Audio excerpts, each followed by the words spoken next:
Kira-kira kenapa sekarang beliau kok mau menggok ke politik? Oh iya, tidak memberikan jaminan bahwa mereka yang pasang banner begitu banyak itu akan dipilih. Kontestasi pilkada sekarang ini sangat menarik karena ini ada turunan dari pileg dan pilpres. Kira-kira satu lagi nih Dokter Kasil ini Sama siapa? kemudian itu seperti apa kelanjutannya setelah akhirnya Dokter Kasil oke, saya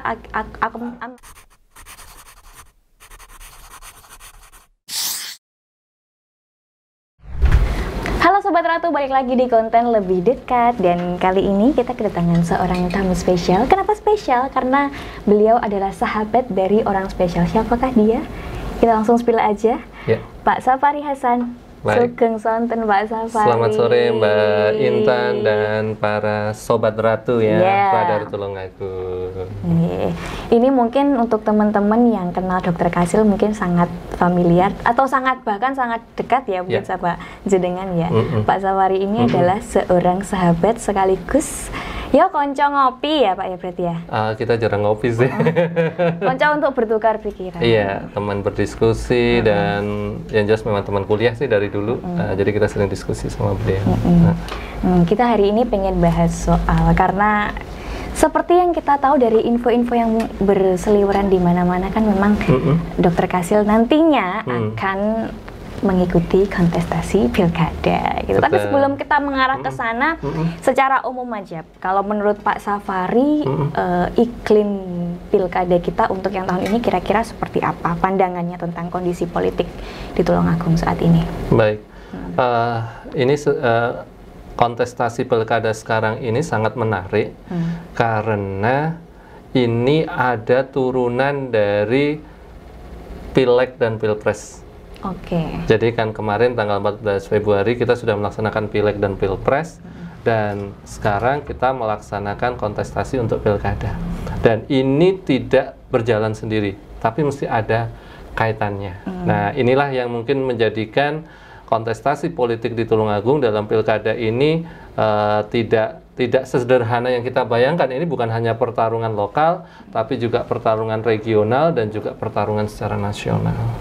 Kaitan itu berarti dalam artian ini partai politik juga berpengaruh nanti atau seperti apa? Iya, jadi yang pertama tentu ya arah kebijakan dari pemerintahan itu akan menjadi sebuah isu sentral juga dalam ini ya janji politik ataupun dalam kampanye politik itu jelas ada.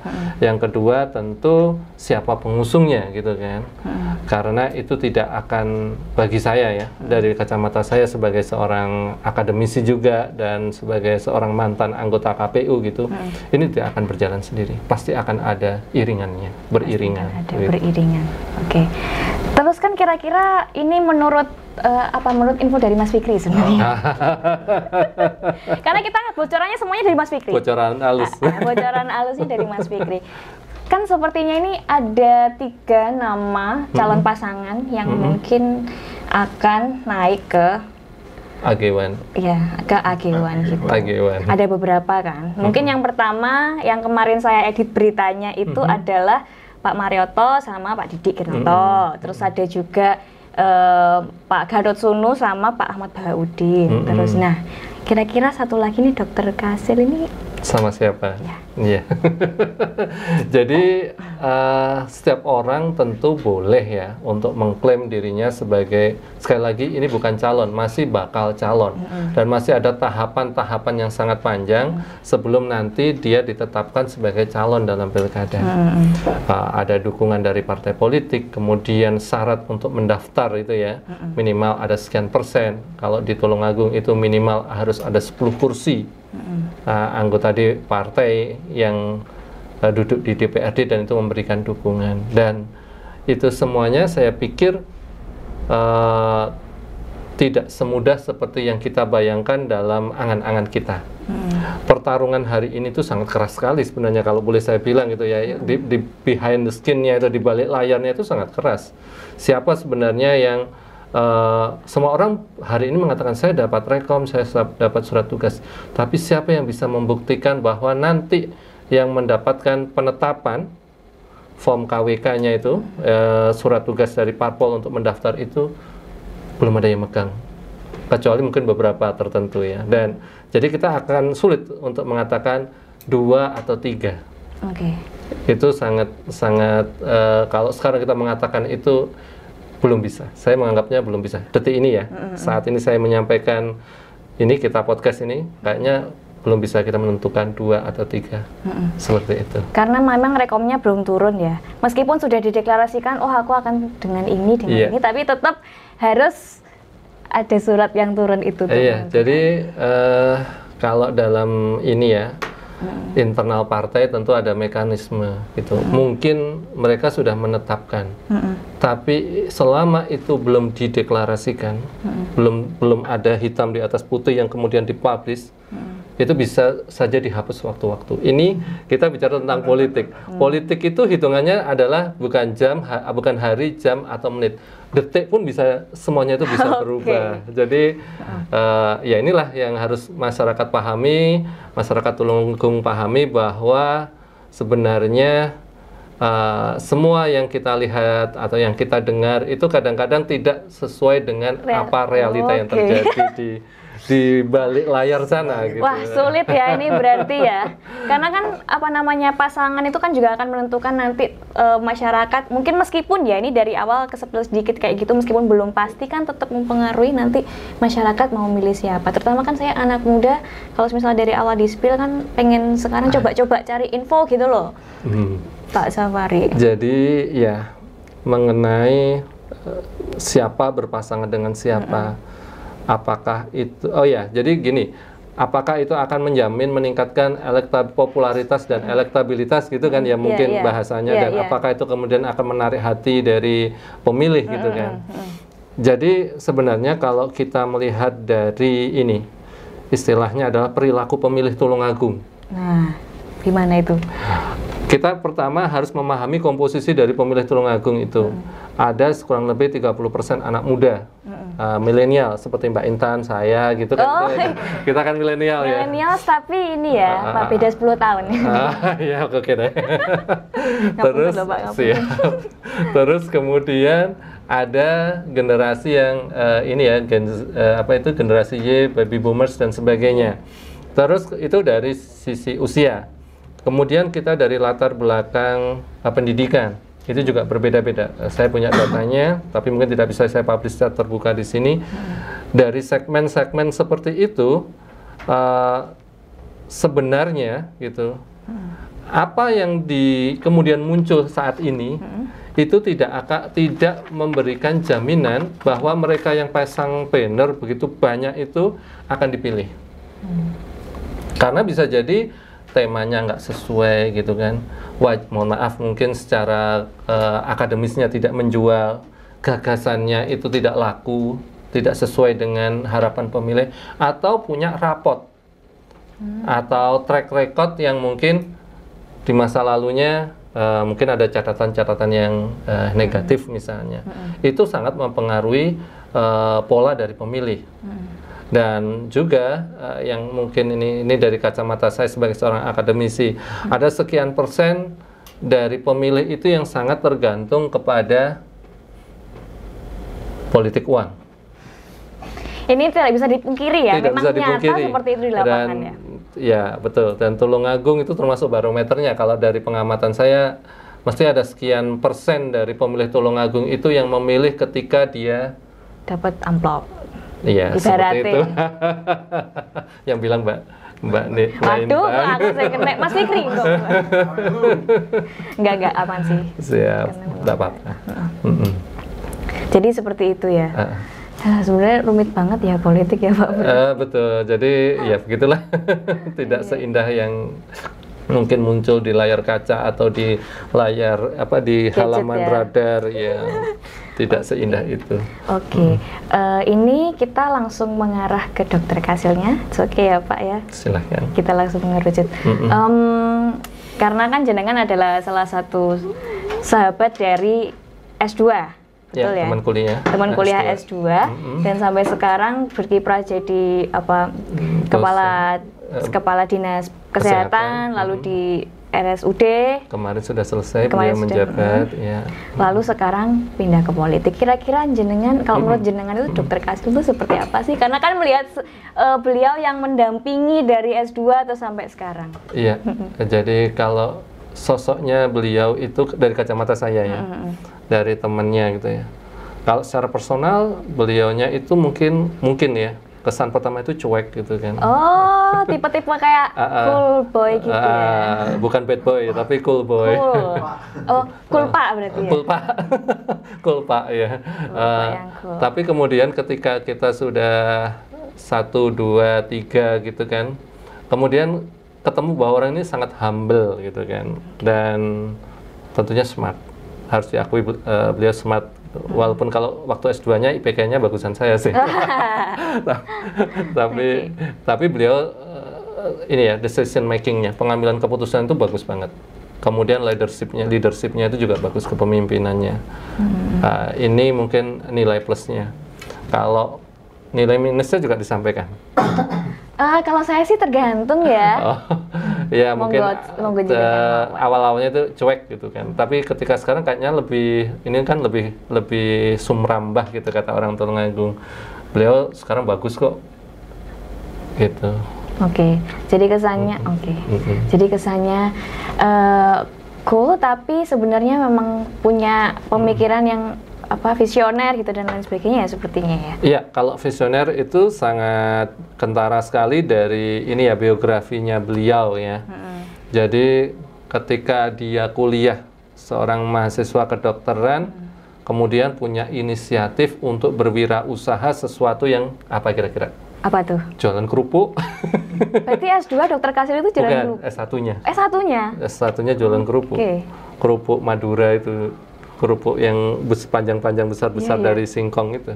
Dan beliau fun fact teman-teman ya ini.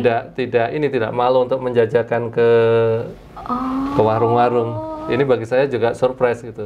Walaupun saya juga pernah belajar seperti beliau, maksudnya juga berwirausaha, tapi ini seorang mahasiswa kedokteran gitu loh. Ini keren buat saya. Gitu. Biasanya kan mahasiswa kedokteran kan ini bagus-bagusan mobil biasanya. Iya. Univ mahal-mahal. Iya, temanku ada sih yang kayak gitu. Cuman temennya dia aja. Temanku aja. Oh, berarti fun fact ya teman-teman ya, Dokter Kasil dulu pernah berjualan kerupuk ketika kuliah. Iya. Terus kemudian ini Perapatan. Enggak di warung-warung ya, di warung-warung di sekitar kampus Brawijaya UB pada waktu itu. Terus kemudian yang menarik juga dari sisi beliau itu adalah ketika di semester-semester akhir beliau itu sudah merintis klinik bisnis di bidang sektor kesehatan. S1? Iya, S1. Oh, wow. Sudah merintis.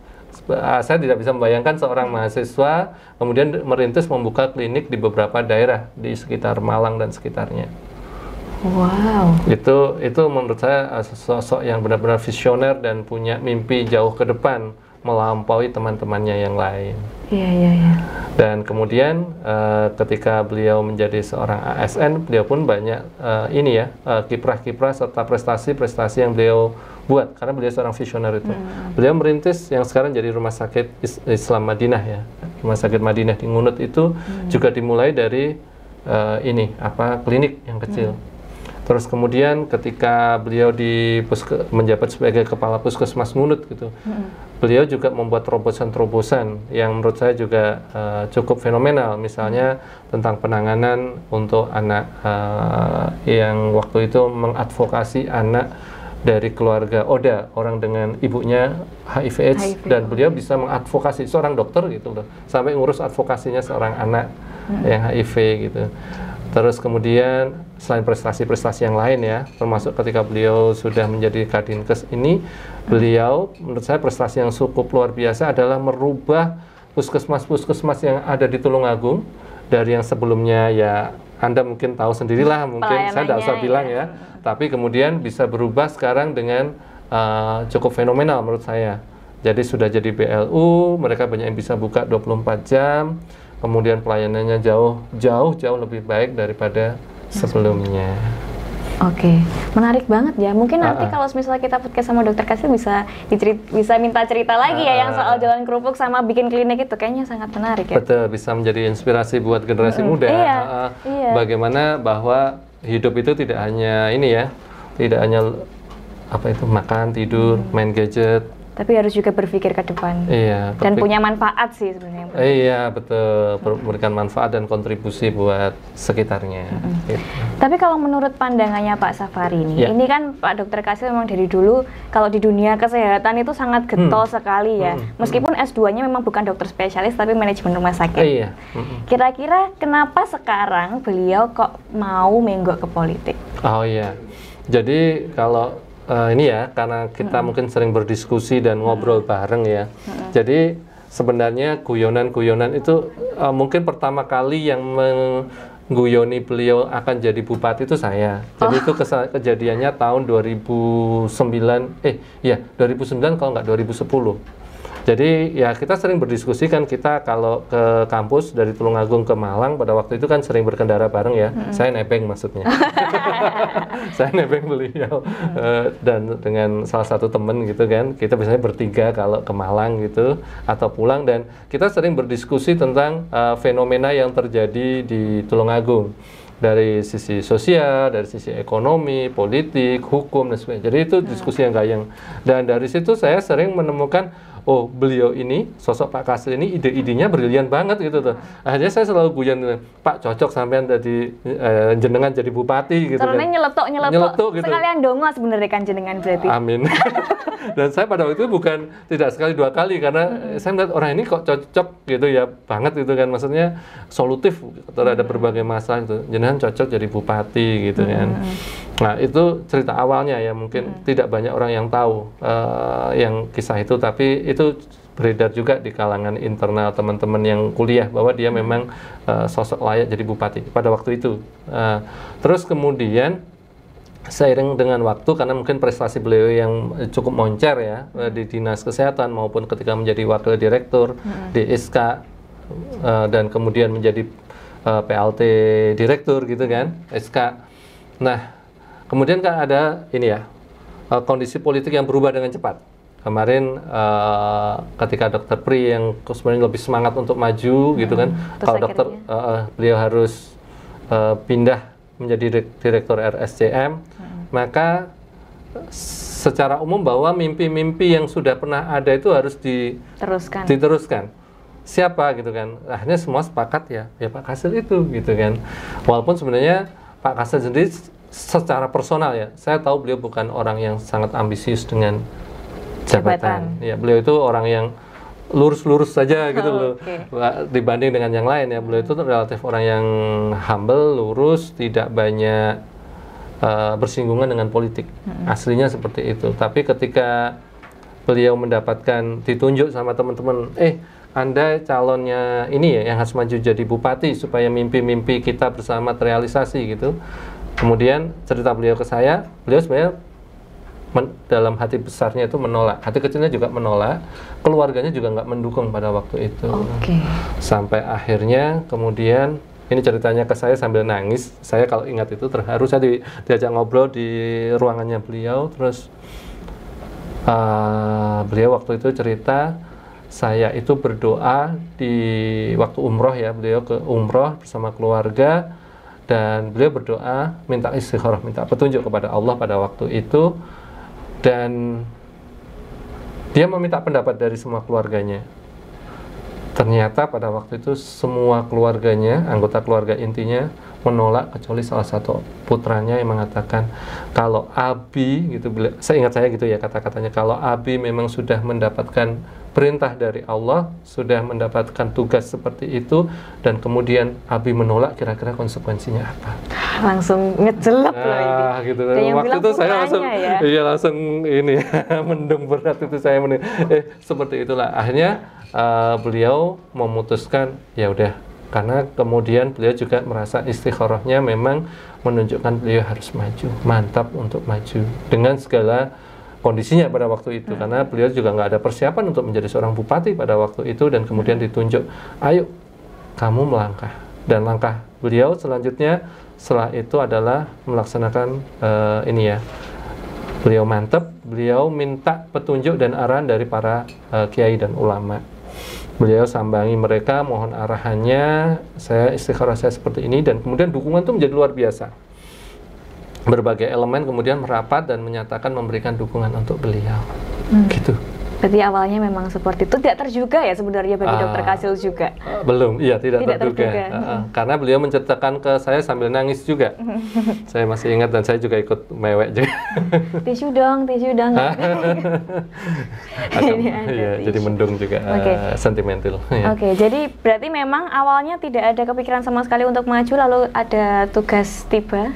Ya, jadi kayak semacam penunjukan dari beberapa teman gitu. Ayo kamu gantikan Dokter Pri yang memang ada tugas lain. Berarti kan memang sebelumnya tidak ada istilahnya persiapan sama sekali untuk ke sana. Lalu kemudian itu seperti apa kelanjutannya setelah akhirnya Dokter Kasil, oke, saya akan maju aja. Iya. Lalu yang dilakukan setelah itu, jadi, apakah langsung ke parpol atau gimana?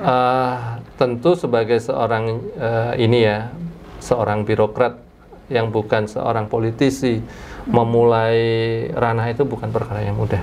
Betul. Jadi yang jelas ya ibaratnya orang dia merangkak dari bawah. Bukan hanya merangkak ya, mungkin gulang-guling dulu.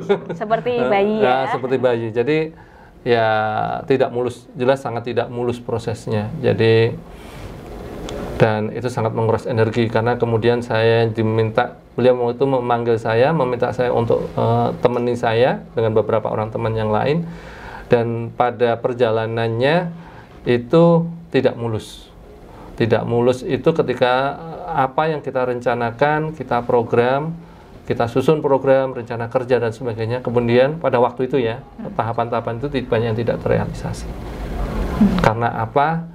Ya ternyata ketika beliau statusnya kan masih ASN, tiap hari beliau diteror dengan berita-berita negatif, dengan ancaman dan sebagainya, bahkan fitnah-fitnah pada waktu itu sangat besar sekali. Itu sangat menjatuhkan mental beliau pada waktu itu ya.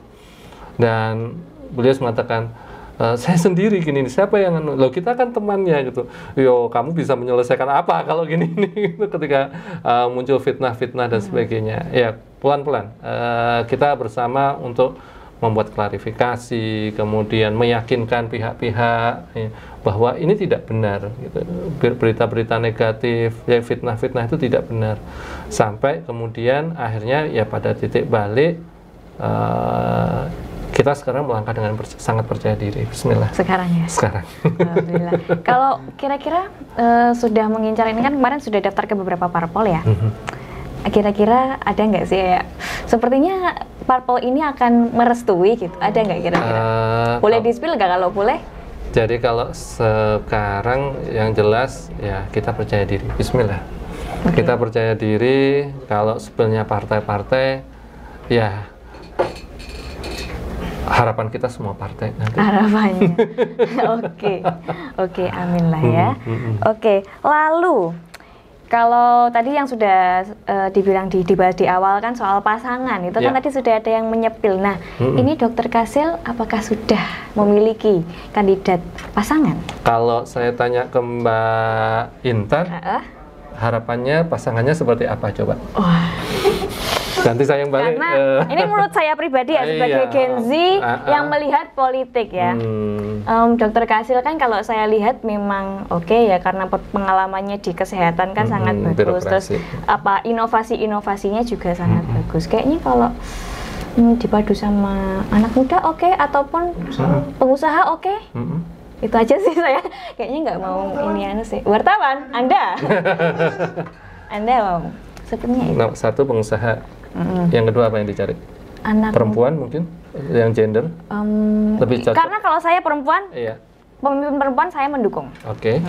Terus kemudian yang ketiga? Yang pasti bisa mendukung pemikirannya dari Dokter Kasil juga. Maksudnya bisa seimbang gitu. Dan bisa melengkapi dari apa yang tidak ada pada beliau. Iya. Mungkin bisa lebih gayeng dengan anak muda ngobrolnya. Iya, betul. Bisa menyapa di medsos, halo gitu. Iya, halo guys gitu. Wah, kalau sudah kesempatan seperti ini saya sebenarnya sudah dalam hati, wah sepertinya ada satu nama ini ya. Ya, berarti yang diidamkan Mbak Intan dan mungkin sebagian besar warga Tulungagung sudah terjawab. Oh gitu. Itu sosoknya. Oke. Boleh disepil nggak sih? ini sial atau apa gitu? Yang jelas beliau nanti, kalau kita kan udah bosen ya sama laki-laki ya. Perempuan ya ini berarti fix perempuan, oke. Perempuan, karena untuk membawa aspirasi dari kaum hawa para wanita itu kan ingin dimengerti dah. Iya, sangat. Yang kedua, wanita itu ingin dicintai. Iya, betul. Jadi seorang laki-laki yang baik itu adalah ketika dia itu bisa mendengarkan aspirasi perempuan. Pak Kasil insya Allah mendengarkan aspirasi perempuan dan memajukan tokoh perempuan untuk maju sebagai wakilnya. Oke, Mas, tokoh perempuan siapa? Oke, nama berarti belum dulu ya berarti ya? Oke, kemudian yang kedua. Oke. Sepil yang kedua. Tadi inginnya pengusaha ya. Jadi kita tahu bersama bahwa Tulungagung ini kaya akan potensi. Baik ekonomi, kemudian posisi geografisnya yang strategis. Kita kan jadi exit tol dari beberapa jalur tol, dekat dengan bandara. JLS juga. Kemudian kita juga punya objek wisata yang harus dikembangkan. Banyak banget. Dan itu semuanya masih katanya potensial. Berarti kan belum dikembangkan secara maksimal kan? Iya, betul. Jadi kita butuh sosok orang yang bisa membawa Tulungagung lebih maju, baik dari sektor ekonomi, investasi maupun kewirausahaan. Berarti pengusaha juga kandidat yang cocok ya? Tidak sekedar pengusaha, tapi pengusaha yang bisa mengayomi warga Tulungagung, mengangkat derajat ekonomi warga Tulungagung. Yang kedua bisa membawa kemajuan dari luar supaya itu bisa Tulungagung lebih maju. Investor dari luar. Betul, tentu investor yang positif ya. Kita Tulungagung tidak mau dirusak lingkungannya. Betul. Kita tidak mau nanti secara moral jatuh, itu kita tidak ingin. Ya. Berarti nama memang belum bisa disepil ya? Kalau soal nama, nanti teman-teman dalam beberapa hari ke depan pasti akan lihat banner-banner yang muncul. Oke. Ditunggu banner-bannernya ya kalau begitu ya. Oke. Siap.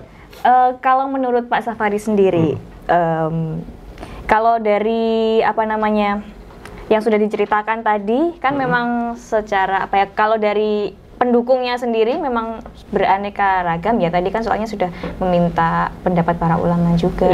Kalau pendukungnya kira-kira akan seluas apa? Basis massa ya? Basis massanya. Jadi yang pertama, basis massa itu diawali dari basis sosial.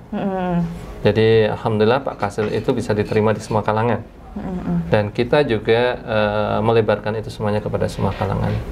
Kalau selama ini dikatakan ada hijau, ada abang gitu kan, kita tidak hanya hijau dan abang, merah, kuning, hijau gitu kan. Di langit yang nyanyi. Jadi semuanya kita rangkuh. Dan semua kalangan, semua profesi, semua usia, dan semua kelompok. Apakah ini juga masuk ke strateginya? Ingin merangkul semuanya, itu salah satu strateginya berarti. Jadi kita sangat ingin untuk melibatkan semua pihak. Tulungagung tidak akan selesai oleh satu kelompok atau satu golongan tertentu. Jadi harapan kita semuanya, ayo bareng-bareng nyengkuyung Tulungagung. Iya, jadi harapan kita itu adalah Tulungagung yang gumilang. Gumilang ada singkatannya nggak? Guyup, Mitayani, dan langgeng. Mitayani nuwun sewu ya, karena saya Mitayani ini artinya Mitayani. Jadi Mitayani itu kita bisa menjadikan solusi dari semua permasalahan yang ada.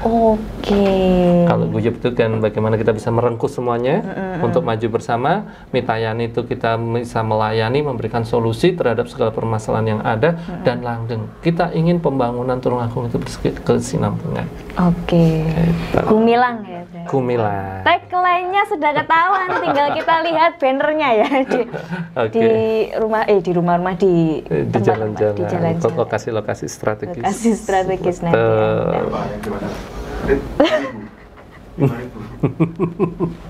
Oke. Dicuekin aja.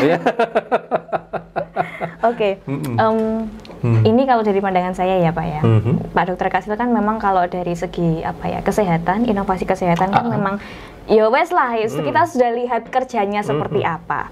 Tapi kalau menurut jenengan kira-kira apa lagi yang mungkin bisa dimaksimalkan sama Dokter Kasil selain kesehatan? Jadi masih banyak sekali ya. Kita akan ingin Tulungagung itu kan harus ada perubahan. Tulungagung itu harus anyar gitu kan, aman, nyaman, dan sejahtera. Aman dalam artian semua aspek itu harus bisa kita penuhi, kebutuhan sosial, kebutuhan kebutuhan kesehatan, pendidikan, kebutuhan dasar manusianya terpenuhi, aman secara kamtipmas gitu kan, aman dalam segala hal. Kemudian nyaman, mewujudkan Tulungagung itu yang nyaman. Dengan cara apa gitu kan? Ya, pertama mungkin kita harus reformasi birokrasi. Oke. Caranya apa? Ya digitalisasi. Kita akan mewujudkan Tulungagung itu yang smart city gitu kan, tanpa meninggalkan masyarakat yang tidak bisa menggunakan gadget gitu kan. Tapi tidak ada lagi birokrasi yang berbelit-belit, semuanya transparan, tidak berbiaya mahal, seperti itu. Itu kemudian menyiapkan fasilitas sarana prasarana. Mungkin kita siapkan di setiap fasilitas umum ada internet gratis. Kemudian kita perbaiki jalan yang berlubang-lubang itu. Kemudian kita benahi semua sarana prasarana yang ada. Kita berikan fasilitas umum, fasilitas sosial, taman-taman. Jadi intinya nyaman. Semua orang senang. Kita harapkan nanti masyarakat Tulungagung itu indeks kebahagiaannya itu yang tertinggi di Indonesia. Itu mimpi kita. Amin deh. Itu nyaman ya. Kemudian sejahtera. Jadi orang itu tidak boleh lapar, gitu kan? Jadi harus ada semacam program yang itu meningkatkan kapasitas ekonomi, mulai dari bagaimana kita menciptakan lapangan kerja, kita memfasilitasi orang itu supaya bisa bekerja, pendidikan yang bagus dan sebagainya, supaya mereka siap, terutama generasi muda yang para penonton. Suaranya mana dong? Jadi supaya mereka semuanya ini punya masa depan. Jangan sampai mereka nanti habis ini mau ngapain. Kita siapkan. Tulungagung itu kan salah satu sentra TKI terbesar. Selamanya kerjanya di bidang apa? Di bidang rumah tangga. Rumah tangga, sektor informal lah ya intinya ya. Rumah tangga, bangunan, IRT dan sebagainya kan. Kita rubah itu, bahwa generasi-generasi muda yang punya kapasitas seperti ini, yang bisa menggunakan media digital dan sebagainya, supaya mereka juga bisa kerja di luar negeri. Kalau soal nanti bayar pakai apa gitu kan, itu tugasnya pemerintah daerah untuk memfasilitasi, membiayai mereka supaya mereka bisa keluar negeri dan berkarya dengan bagus. Oke, memaksimalkan potensi dari anak-anak Tulungagung. Betul. Oke, terakhir. Closing, closing, kira-kira apa harapan untuk Pilkada Tulungagung ke depan? Oke, harapan untuk Tulungagung ke depan, terutama Pilkada ya. Jadi, sekali lagi, apapun pilihan politik Anda, siapapun Anda, mari kita wujudkan Tulungagung yang guyup, mitayani dan langgeng. Alias Gumilang. Ya, jadi harapan kita nanti kita bisa menghasilkan Tulungagung yang gumilang. Oke, terima kasih Pak Safari atas kehadirannya hari ini. Tepuk tangan dulu dong teman-teman. Mungkin nanti pasti kita bisa ngobrol sama Dokter Kasil langsung. Insya Allah. Oke, nanti akan lebih banyak lagi cerita dari Dokter Kasil pastinya. Terima kasih Pak Safari. Terima kasih teman-teman yang udah nonton sampai habis. Jangan lupa untuk nonton video-video lain di YouTube-nya Radar Tulungagung TV. Saya Intan dan juga saya Safari Hasan. Terima kasih, mengucapkan terima kasih banyak untuk semuanya. Sampai jumpa minggu depan. Bye. Dadah.